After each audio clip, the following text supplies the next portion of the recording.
Ele é o típico garoto que representa o ideal americano. Estrela popular do esporte com um futuro brilhante. Ele é o filho que todo pai e mãe sonham ter. Até que a ambição cega e a cobiça resultam em um assassinato brutal. Eles são de boa família, frequentaram boas escolas e tiveram boa formação. São o tipo de garoto que costuma evitar confusões como esta. Muitas vezes, quem tem mais chance de sucesso é quem tem mais a perder.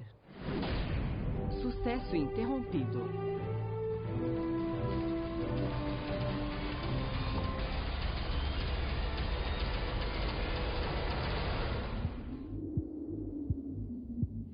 Sucesso interrompido.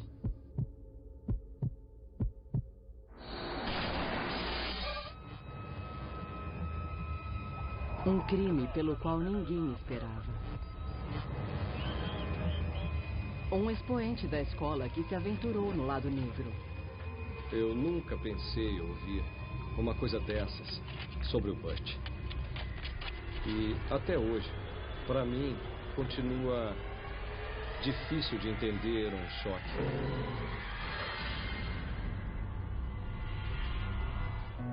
– 20 anos antes.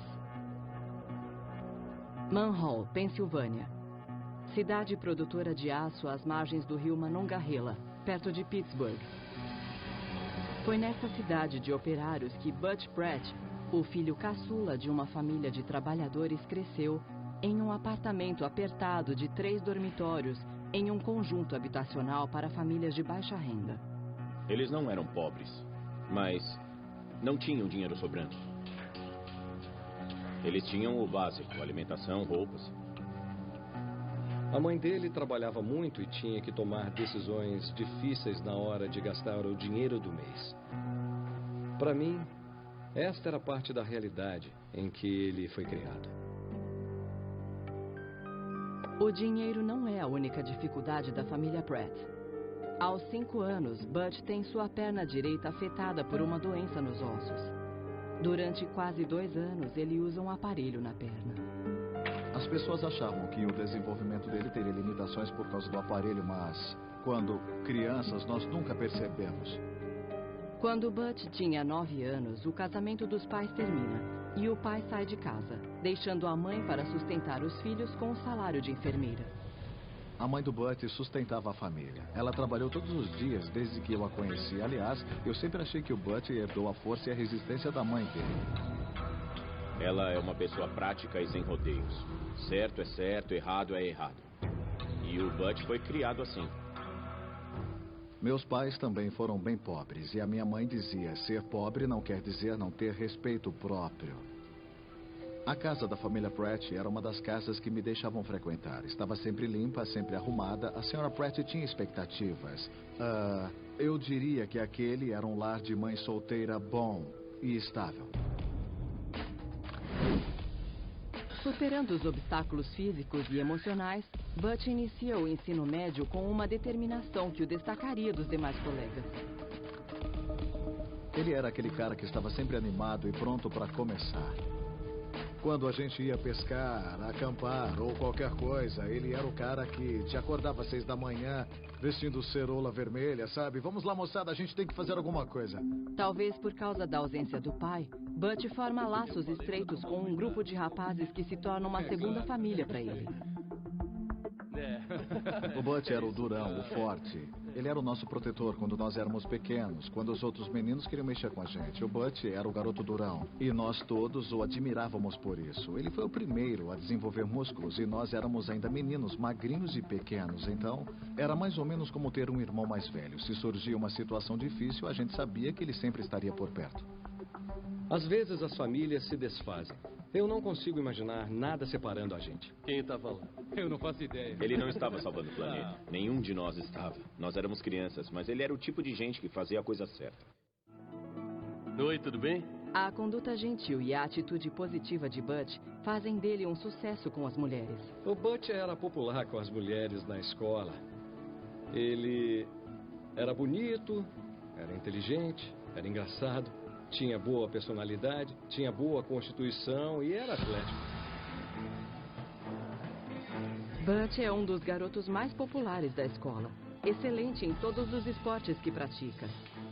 Ele é co-capitão das equipes de luta e futebol americano e até o último ano conquista mais de 20 troféus. No futebol americano, o Butch era um atacante de pequena estatura, capaz de bloquear caras 40 quilos mais pesados que ele, coisa que ele fazia sistematicamente. Não foi surpresa o Butch ter sido eleito o atleta mais importante da escola. Não havia dúvida. Não havia ninguém que fosse capaz de tirar aquele prêmio dele. Suas proezas em campo, combinadas com as notas altas, dão a Butch subsídios para cursar a faculdade, meta que não atingiria de outra forma. Ele é o primeiro em sua família de operários a ir para a universidade. O Butch estava orgulhoso de ter entrado na faculdade. E não dava para descrever com palavras o orgulho da mãe dele.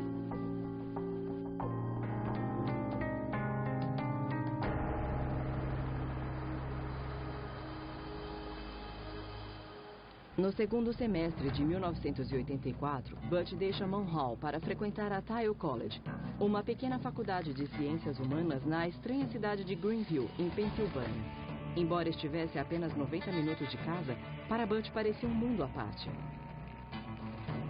Com todas as limitações do passado e com todas as novas experiências, ele foi tomado pelo frisson da vida universitária por estar sozinho e tomar suas próprias decisões. Quem sou eu? Alpha Delta Sigma Phi! Em pouco tempo, ele se candidata à fraternidade Delta Sigma Phi e se diverte como nunca. Era uma época de descobertas, época de declarar independência e de criar laços. Nós estávamos no auge da forma física jogando futebol. Estávamos em ótima forma, então tinha muita brincadeira de mão, barulho, como os rapazes gostam, e muito chaveco, e era uma época ótima. A gente vivia pregando peças, punha balde de água sobre a porta, batia na porta e ficava esperando o sujeito abrir e tomar um banho. Sabe como é, né? O Butch adorava essas brincadeiras. E é ali, em meio aos novos amigos, que ele conhece Ed Swiger. E aí, eu sou o Butch. Butch, você é da Munhall, né? Cara, legal. A família de Ed tinha recursos. O pai dele era político em Steubenville, Ohio, e eles tinham uma loja de móveis. O Ed trabalhava bastante, mas era claro que tinha dinheiro.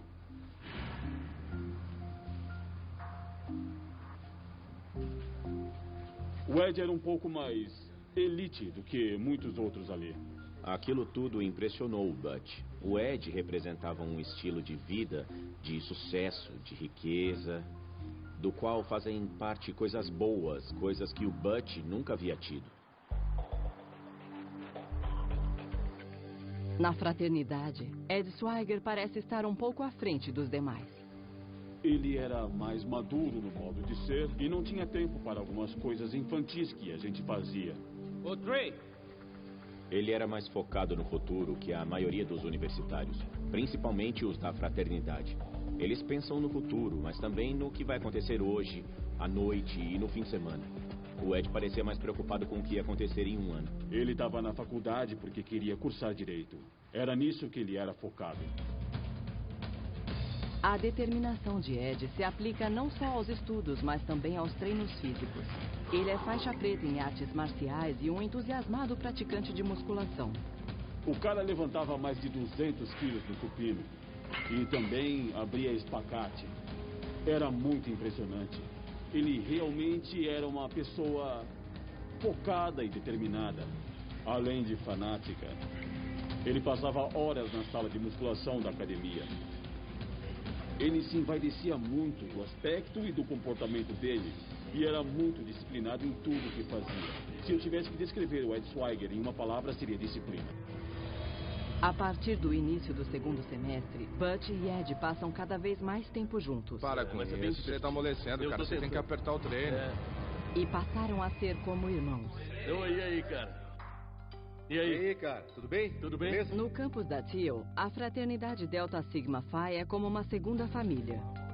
A vida na República da Fraternidade era ótima, mas Um dos maiores atrativos para ir morar numa república de fraternidade na época era que a gente tinha TV a cabo e os alojamentos não. E claro, sem conselheiros chatos, sem limite de horário, lei do silêncio, essas coisas. A diversão não parava e as festas também não. Para Butch, o atrativo é, em grande parte, um membro da fraternidade que se destaca dos demais, Ed Swiger. O Ed era mais focado, o Ed era mais aplicado e estimulava isso no Butch. Um era bom para o outro, não é? O Ed despertou o interesse do Butch em participar do diretório acadêmico. O Ed sempre teve paixão por isso e o Butch pegou isso dele. O Ed tinha carisma. Ele influenciou todo mundo ligado a ele, inclusive o Butch. Realmente, Ed impressiona muita gente. No segundo ano, ele é o tesoureiro da fraternidade. No terceiro ano, ele é eleito vice-presidente do diretório acadêmico. Tudo isso com notas altíssimas em todas as matérias. O Butch parecia estar encantado com o novo amigo. Dava para ver que o Butch via o Ed como o exemplo que ele escolheu para o seu futuro, porque na cabeça do Butch, o cara estava fazendo tudo o que é certo. Era inteligente e estava indo na direção certa, a direção que ele também queria seguir. No terceiro ano, já cansados do clima de baderna da República, os melhores amigos se mudam para um apartamento fora do campus. Ed está namorando firme Cat, também estudante. Ouvi você lá. Ela está apaixonada pelo aluno brilhante. Para Butch, a vida universitária com Ed como exemplo de conduta é um sonho realizado. No primeiro semestre de 1987, logo após a saída de Butch e Ed, a República é roubada. Na Páscoa de 1987, nós voltamos para a República depois de 10 dias fora do campus e descobrimos que ela tinha sido roubada. Tinham entrado em todos os 17 quartos. De todos eles foram roubados aparelhos de som, TVs, etc. E todo mundo ficou arrasado. Para rapazes de classe média baixa, que não tinham muitas posses, aquilo foi quase trágico. A polícia de Greenville investiga, mas não tem muito em que se basear. Nós ficamos sabendo que nem a casa nem os quartos tinham sido arrombados. A pessoa que entrou devia ter a chave mestra. Quando nós fomos verificar quem tinha essa chave, nós descobrimos que era muita gente e que podia ter sido qualquer um. Olha, eu sabia de uma dúzia de pessoas que tinham chave mestras no campus. Eu mesmo tinha uma chave mestra, não era grande coisa. Qualquer um podia conseguir. Naquele ponto, a investigação não tinha mais aonde ir. Mesmo não morando mais na República, Ed ajuda os colegas a pedirem o reembolso de suas perdas junto à seguradora. Ele saiu oferecendo orientação para muita gente sobre como requerer o reembolso. Era esse o tipo de personalidade que o Ed tinha. As pessoas procuravam o Ed em busca de aconselhamento em casos como aquele, porque a gente considerava o Ed o mais inteligente da fraternidade. Obrigado pela ajuda, cara. Valeu. Imagina, sem problemas. Parece que a sorte está ao lado de Ed e Butch, que saíram da República pouco antes do roubo. Cada vez mais eles têm o mundo a seus pés. Seguindo o exemplo de seu melhor amigo, Ed, Butch concentra sua energia em ser um destaque em sala de aula. E esse aqui, você sabe o que é? Ed Swiger e o futuro que eles planejam juntos estão a anos-luz da vida que Butch tinha antes. O Butch ia cursar administração. Ele ia se formar em administração. E o Ed ia cursar direito. E combinando as especialidades, eles iam abrir um negócio e ter sucesso. Obrigado, eu vou fazer assim. Essa era a oportunidade, a chance de sair do murral para o mundo. Para ele estava compensando. Ele estava contente de ver como seria o futuro.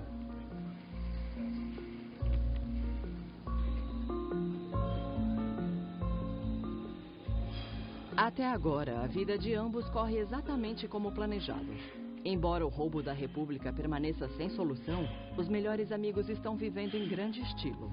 1, 2, 3. Ed acaba 4. de ser eleito presidente do diretório acadêmico. É isso aí. Muito bem. Muito Foi bom. muito bom. E está prestes a conhecer a mulher de seus sonhos. Ela era exatamente o tipo de mulher que ele estava procurando. Não uma universitária, mas uma moça madura que sabe como conseguir dinheiro, poder e influência. E ela era assim. Linda Carlan, de 36 anos, não é apenas uma namoradinha de academia. Ela é influente na cidadezinha de Greenville, administradora de uma empresa local e coproprietária de vários imóveis da cidade. Ela tinha todas as mordomias que ele desejava desesperadamente. Ele viu na Lynn Carlan uma oportunidade de antecipar o seu futuro. Ela tinha carros caros, tinha várias casas, tinha roupas de grife. Ela cobria o Ed de presentes caros, relógios Rolex. E para um universitário de 21 anos, é muita atenção vinda de uma mulher mais velha. E com certeza, a posição influente e o poder dela na comunidade atraíam o Ed. Ele conseguia se ver penetrando em diversos círculos políticos através dela. Com certeza, ela tinha algo que o Ed queria. É um lance de poder. O Ed queria ser rico, queria estar acima da média. Ter carrões, vida sofisticada e o estilo de vida dos ricos. Ele viu que ela tinha tudo aquilo, era uma combinação perfeita.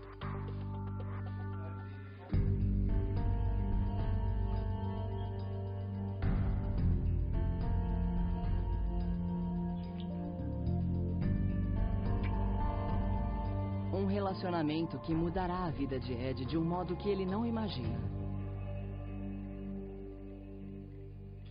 Quando Ed termina o namoro com Cat, as consequências são desagradáveis. Uma ex-namorada do Ed apareceu na República. Ela tinha bebido. Ela nos chamou de trouxas e a gente não entendeu. Ela disse, vocês são trouxas, vocês deviam ter percebido antes. Foram o Ed e o Butch que roubaram a República. Nós ficamos arrasados. Nós ficamos pasmos. Então, o presidente da nossa associação resolveu levar a moça para a delegacia e ela fez o depoimento. A ex-namorada do Ed disse à polícia que viu objetos roubados da República na casa do Ed. Cat diz à polícia que quando perguntou a Ed sobre os equipamentos eletrônicos, ele admitiu que eram roubados, mas disse que pertenciam a Michael, seu irmão mais novo. Ela disse que uns 2 dias depois que ela perguntou ao Ed sobre os objetos que ela viu no sótão, ela chegou e viu o Ed e o colega Butch Pratt colocando-os em um carro e que eles haviam tirado tudo da casa. Ela foi convincente e nós decidimos examinar as acusações que ela estava fazendo. Tendo o roubo ocorrido 6 meses antes e os objetos roubados já terem desaparecido, a polícia chama os melhores amigos para um interrogatório. Rapazes cultos e articulados. Não é o tipo de gente que costumamos ver envolvida em roubos. Quando chamamos o Butch Pratt, ele estava bem nervoso, tremendo, sentado na ponta da cadeira. Ele negou envolvimento e disse que não acreditava que o Ed tivesse algo a ver com o crime. Quando o Ed entrou, ele estava totalmente impassível. Era exatamente o oposto do Butch. Ele tinha resposta para tudo. Ela tá brava comigo e ela é meio Ed louca, diz né? à polícia que Cat inventou tudo por ciúmes de seu novo relacionamento. Não acreditamos nele. Achamos que ele ou tinha conhecimento dos roubos ou estava envolvido. Mas não estávamos conseguindo nada com ele. Tá certo, entendi. Embora achassem inusitado alguém como Ed, que não tinha necessidade urgente de dinheiro, roubar, os investigadores tinham uma teoria. Eu acho que para o Ed Swiger, o importante não era tanto o dinheiro e sim o poder. A sensação de poder fazer algo assim, não ser apanhado e ainda ganhar um dinheirinho. Mas será que Ed e Butch se arriscariam tanto? Os 2 rapazes tinham muito a perder se fossem acusados de um crime. Aquilo afetaria a vida deles, o status deles na faculdade e o trabalho deles no futuro. Com os investigadores trabalhando arduamente no caso, Cat surpreende a polícia retirando seu depoimento. Ela diz que inventou tudo numa crise de ciúmes. Nós achamos muito estranho voltar e dizer exatamente a mesma coisa que ele havia dito. Por isso achamos que ele podia ter pressionado ou ameaçado a moça para ela mudar o relato. A polícia agora está ainda mais convencida de que Ed e talvez seu colega Butch têm algum envolvimento no roubo, mas não tem provas. A polícia arquiva o caso e Ed e Butch respiram aliviados. Mas os amigos de infância de Butch notam mudança nele. O Butch que eu conhecia curtia os amigos. Todos nós éramos muito importantes um para o outro. Eu não conseguia imaginá-lo tirando alguma coisa de mim, nem eu dele. Aquele não era o Butch que eu conhecia. Para mim, a coisa mudou quando nós começamos a perceber que o Butch já não se interessava mais tanto pela família, os amigos e o que a gente estava fazendo ou o que a gente dizia. Quando isso começou a ficar visível, a gente pensou, o que está acontecendo? Em Greenville, Ed apresenta a Butch a Liz, amiga de Linda, também mais velha que eles. Os dois se dão bem e passam a sair, namorar e jantar juntos pela cidade. Quando Butch conheceu a Lynn Carlin, seu gosto pela vida se intensificou. Butch, eu te apresentei para minha amigona. Espero que você a trate muito bem. Ela tinha ainda mais posses do que o Ed Swiger. Àquela altura estavam vivendo a um ritmo alucinante. Nossa, Nós ali fazendo vaquinha para comprar um barril de chopp e os caras bebendo martini. A Linda Carlin pagava todas as contas. Linda tem uma loja de móveis sofisticados. Aos 2 meses de namoro com Ed, ela o contrata como gerente. Ed contrata o amigo Butch para cuidar da publicidade. Ele tá no escritório dela e ela toma conta dele e do Ed. Eu só pensando, que diabos essa mulher de 35 anos tá fazendo com garotos de 22? Mas aí eu pensava, bom, ela tá cuidando de alguém, ainda bem que é do meu amigo, entendeu? Ed e Linda estavam vivendo uma vida de fantasia e estavam arrastando o Butch junto. Para comemorar os novos cargos, Linda lhes dá móveis caros para decorarem a casa. Ela também lhes compra um presente especial. O quê? Nossa! Caramba, esse é mesmo dos bons, hein? A Linda comprou uma arma pro meu amigo. O Butch gostava de caçar, de armas e de atirar. Por que ela compraria uma pistola cara para ele? Ele disse que às vezes eles precisavam andar com dinheiro da Linda a negócios. E eu falei, como assim? Vocês são guarda-costas? Como assim? De repente ele está no meio de um redemoinho que ele acha que é um futuro brilhante. É quase como se o Butch estivesse enfeitiçado pelo Ed. Em 15 de maio de 1988, Ed e Butch se formam na Thiel College e Butch passa a ser o primeiro membro de sua família a ter grau universitário. As duas famílias comemoram em um restaurante da cidade. Butch e Ed estão acompanhados de suas namoradas mais velhas, Linda Carlin e Liz Ward. Ao Ed e ao Butch. Saúde! Todos estavam na maior alegria. Toma, eu te amo. Até alguns dias depois, quando a loja de móveis finos de Linda é arrasada por um incêndio. Não demora para que os investigadores da seguradora suspeitem que o incêndio foi criminoso. Eles encontram placas do fogo encharcadas com líquido inflamável e existe uma motivação clara. Lynn vinha comprando móveis caros, fazendo empréstimos em bancos para pagar por esses móveis e não estava conseguindo vendê-los. Ao que parece, a loja estava muito perto de falir quando aconteceu o incêndio. A polícia acredita em fraude no seguro e que Linda pode ter tido ajuda. Nós também suspeitávamos do envolvimento do Ed, porque havia uma testemunha na noite do incêndio que acreditava ter visto ele passando de carro perto do depósito. Mas Ed não é o único sob suspeita. Quando os investigadores analisam as ligações feitas para a polícia na noite do incêndio, descobrem uma estranha mensagem de voz. A pessoa disse, diga apenas que o BP telefonou e desligou. Mais ou menos um minuto depois aconteceu a chamada avisando do incêndio. A polícia reproduz o recado para funcionários da loja na esperança de que eles reconheçam a voz. Alguns acham que pode ser a voz de Butch. Mais uma vez, os dois amigos são relacionados como suspeitos de um crime. Investigadores de Greenville vão para Munhall no dia seguinte para perguntar a Butch se a voz gravada é sua e o que ele sabe sobre o incêndio. Quando nós interrogamos o Butch, Ele disse que não tinha conhecimento do incêndio nem de sua premeditação. Eu acho que eu não devo falar nada sobre esse assunto. Butch diz à polícia que não estava na cidade quando o depósito pegou fogo. Ele havia voltado para casa 4 dias depois da formatura e estava em Mulhall, a 90 minutos dali, na noite do incêndio, álibi que foi confirmado.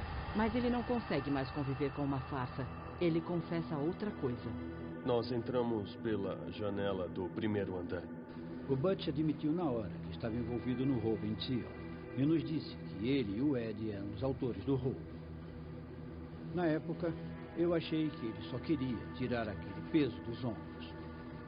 Eu acredito que todo mundo precisa, às vezes, voltar às raízes e às próprias convicções.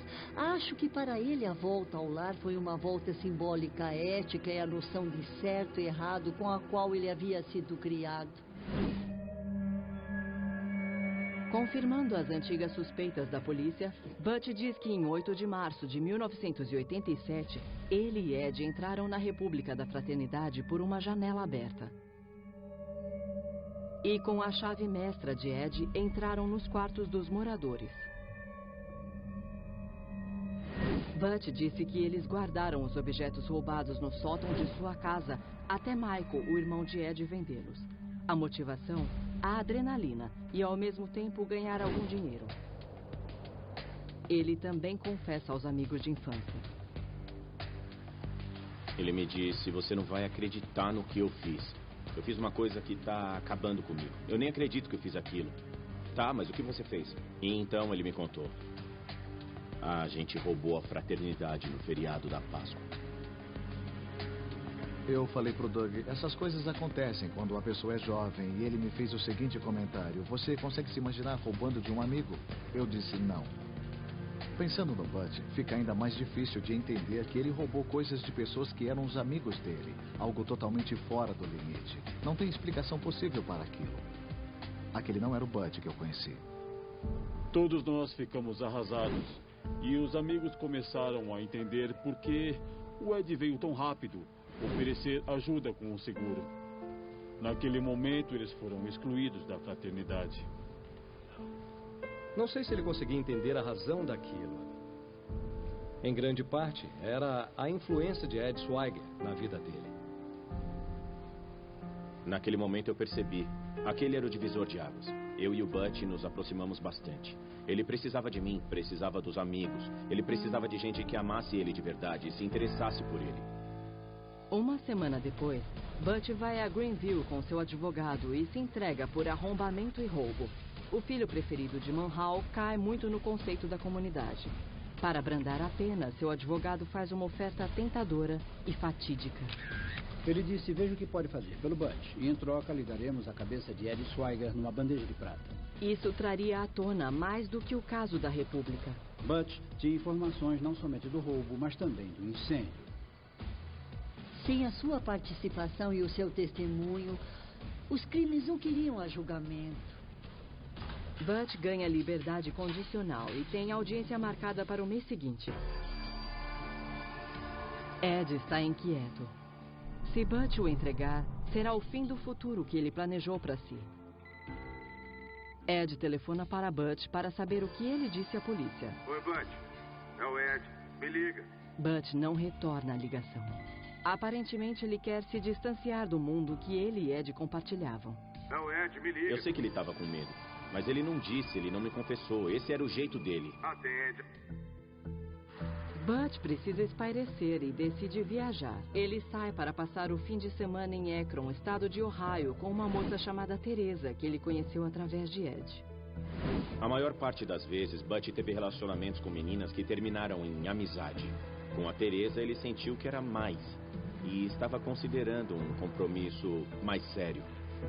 Ele me pediu para levá-lo na rodoviária. Eu lembro da gente no carro, falando coisas sem importância. E quando ele saiu, ele disse, até domingo à noite, chefe. Obrigado pela carona. Tchau.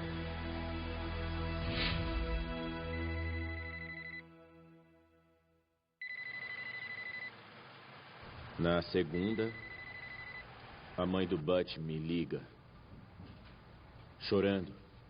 Eu nunca tinha visto ela chorar. Nunca tinha visto ela transtornada. Ela me telefona chorando e diz: a gente não tá achando o Butch. Você sabe onde ele tá? Imediatamente, os amigos de Butch tentam localizá-lo. Eles procuram Teresa, a moça que ele ia encontrar em Akron, e ela diz que Butch não apareceu. Fomos para Greenville e falamos com a Linda Carl. Ela ligou para mais gente na cidade perguntando do Butch. Ninguém tinha visto o Butch. Ela ligou para o Ed Swiger. E aí, tudo bem? E o Ed Swiger veio falar com a gente. E nos levou para dar uma volta na cidade para ver se alguém tinha visto o Butch. Ninguém tinha visto o Butch. Em 24 de julho, Butch tem uma audiência marcada, mas não comparece. Nós achamos que ele podia ter ficado com medo, resolvido não testemunhar e fugido para se esconder. Ou então, que o Ed e a Linda podiam tê-lo subornado para sumir. A polícia consegue, junto ao juiz, uma ordem de prisão para Butch. O menino de ouro da escola de ensino médio Steel Valley agora é um fugitivo da justiça. A sensação é: isso tá mesmo acontecendo? Sabe, é como se eu fosse acordar no dia seguinte e falar: nossa, mas que sonho esquisito. Os amigos e a mãe de Butch não desistem de procurá-lo, nem a polícia. Eles distribuem a foto de Butch por todo o país. Butch Pratt, um dos filhos mais promissores de sua cidade, é agora procurado pela justiça.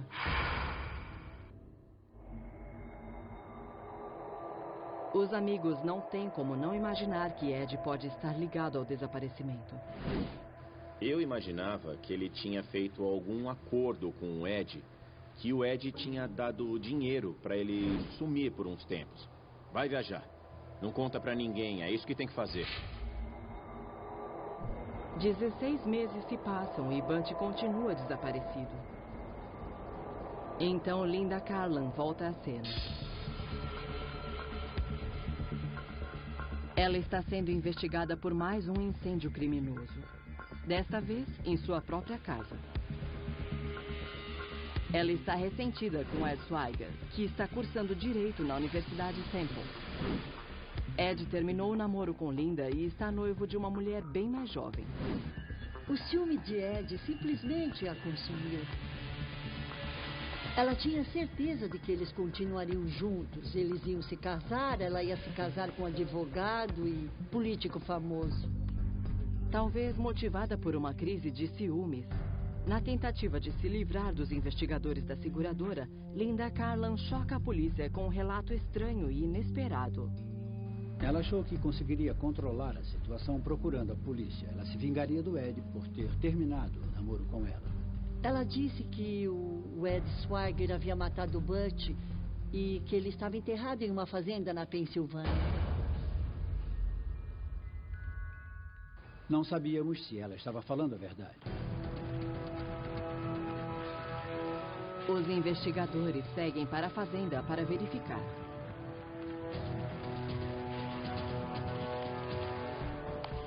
Linda Carlan alega que ele está enterrado perto do córrego.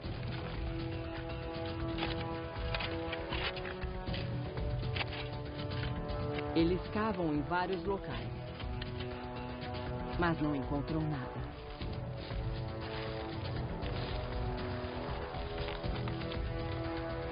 Então, a descoberta aterradora. Capitão, achamos uma coisa. Meio metro mais para baixo, encontramos o corpo de Butch Pratt. Vai, continua cavando aí. Isso. Conforme fomos cavando mais fundo, descobrimos que Butch Pratt tinha as mãos algemadas para trás e que os pés estavam amarrados. Causa da morte: trauma causado por um forte golpe na cabeça. Havia um buraco enorme na face dele.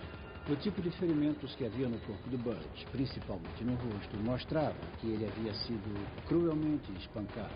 Havia fraturas desde o rosto até a base do crânio.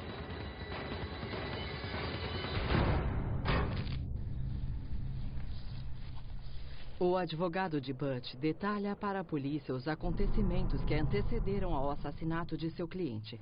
Poucas semanas antes da formatura, Linda Carlan e Ed pedem para Butch ajudar a pôr fogo na loja de móveis de Linda. O estabelecimento está financeiramente arruinado.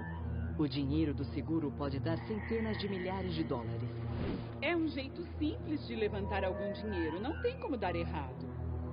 Eu tô chocado com a sua proposta. Eles tinham se acostumado com o estilo de vida que vinham levando. E aí, quando falta dinheiro, as pessoas fazem coisas estranhas. É uma mentirinha inofensiva. Não posso fazer isso. Mas Ed acaba seguindo em frente com o esquema. E, claro, o Ed se achava mais esperto que os outros, inclusive a polícia, e que não seria apanhado. Então fomos à República. Quando Butch confessa o roubo à polícia e ameaça revelar o papel de Ed no incêndio, Ed vê somente um problema: Butch Pratt. A polícia não poderia fazer nada sem o depoimento do Butch. Agora o depoimento dele era decisivo para o roubo na República e pelo que ele sabia do incêndio. A acusação diz que quando Ed fica sabendo que Butch pretende visitar Teresa em Akron, Ed e Linda arquitetam um plano para impedir que Butch deponha. Ed se aproveita da amizade que tem desde o ensino fundamental com Teresa. Na noite anterior à chegada de Butch, Ed pede a Teresa para conseguir uma conversa particular dele com Butch para eles terem uma conversa franca. A gente teve uma semana ruim. Eu acho que a melhor maneira de falar com ele é através de você. Então ele disse a ela que o Butch estava em maus lençóis e que podia envolver o Ed. Ele não vai querer falar com o Ed. Nós estamos preocupados com ele. Ele tá meio bravo comigo. A Lynn diz a ela: aliás, o Butch engravidou outra menina. O que absolutamente não era verdade.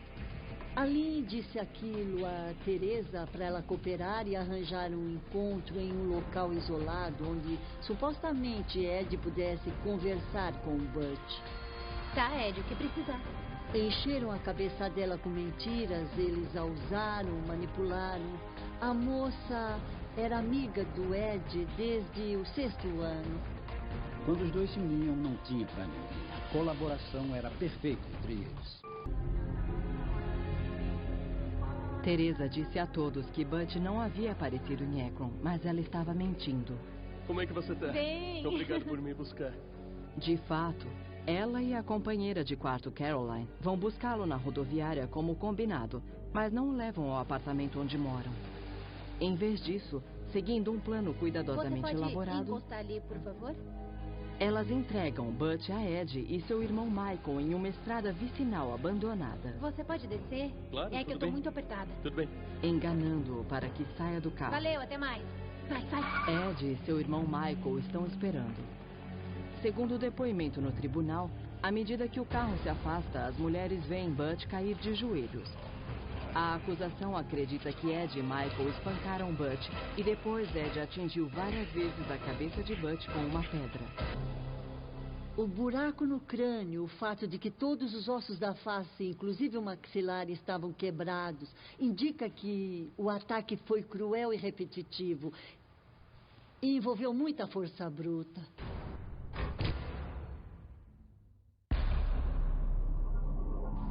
Seria como pegar o martelo e bater numa vidraça. O vidro estilhaça.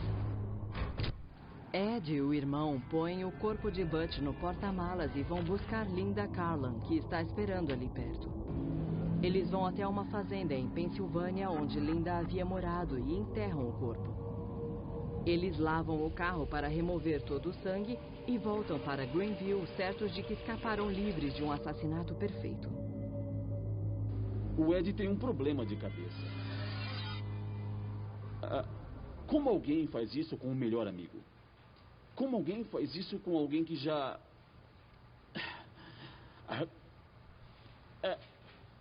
É isso. É isso que me dá pesadelos.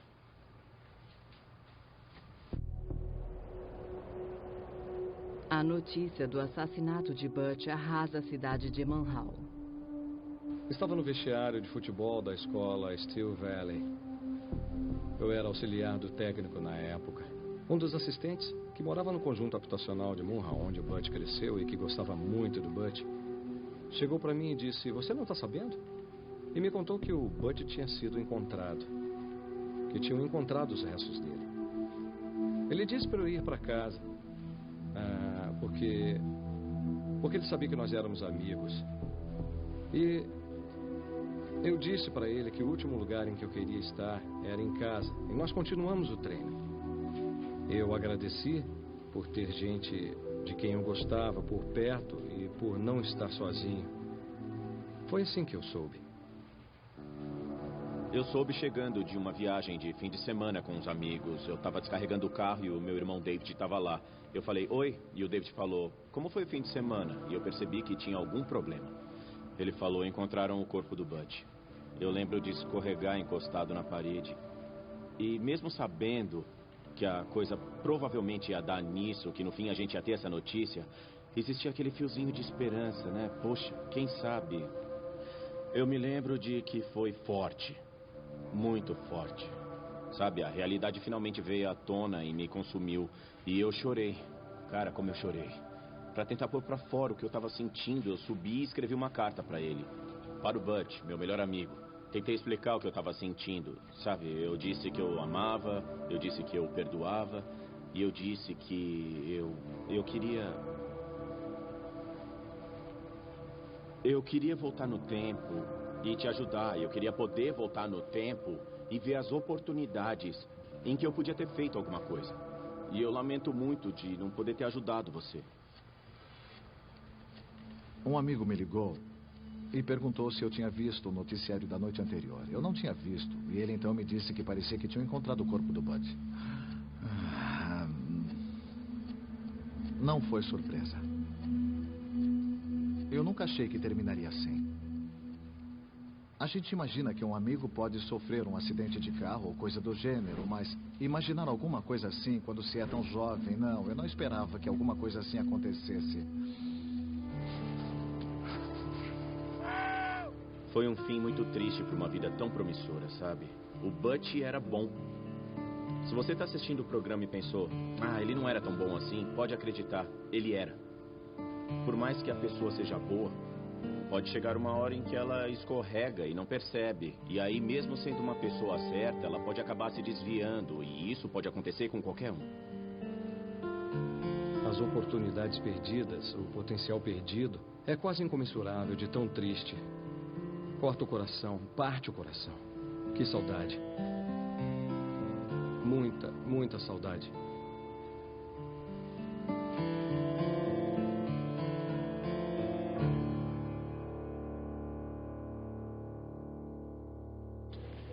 Cursando o segundo ano de Direito na Universidade Temple, Ed Swiger é preso pelo assassinato de Butch Pratt por espancamento. O Butch e o Ed tinham muita coisa a favor deles. Boa escolaridade, boas famílias, apoio dos dois lados. Eu não consigo acreditar que dois caras que eram os melhores amigos, que um pudesse matar o outro assim com tanta violência. Teresa e Caroline se declararam culpadas de cumplicidade no sequestro, mas foram liberadas da pena de prisão em troca de seu depoimento. Linda Carlan está cumprindo pena de 15 anos de prisão por cumplicidade no sequestro e 10 anos por incêndio criminoso. Michael, o irmão de Ed Swiger, cumpriu pena de 15 anos de prisão por sequestro e homicídio involuntário. Ed Swiger está cumprindo pena de 25 anos à prisão perpétua por homicídio qualificado e sequestro.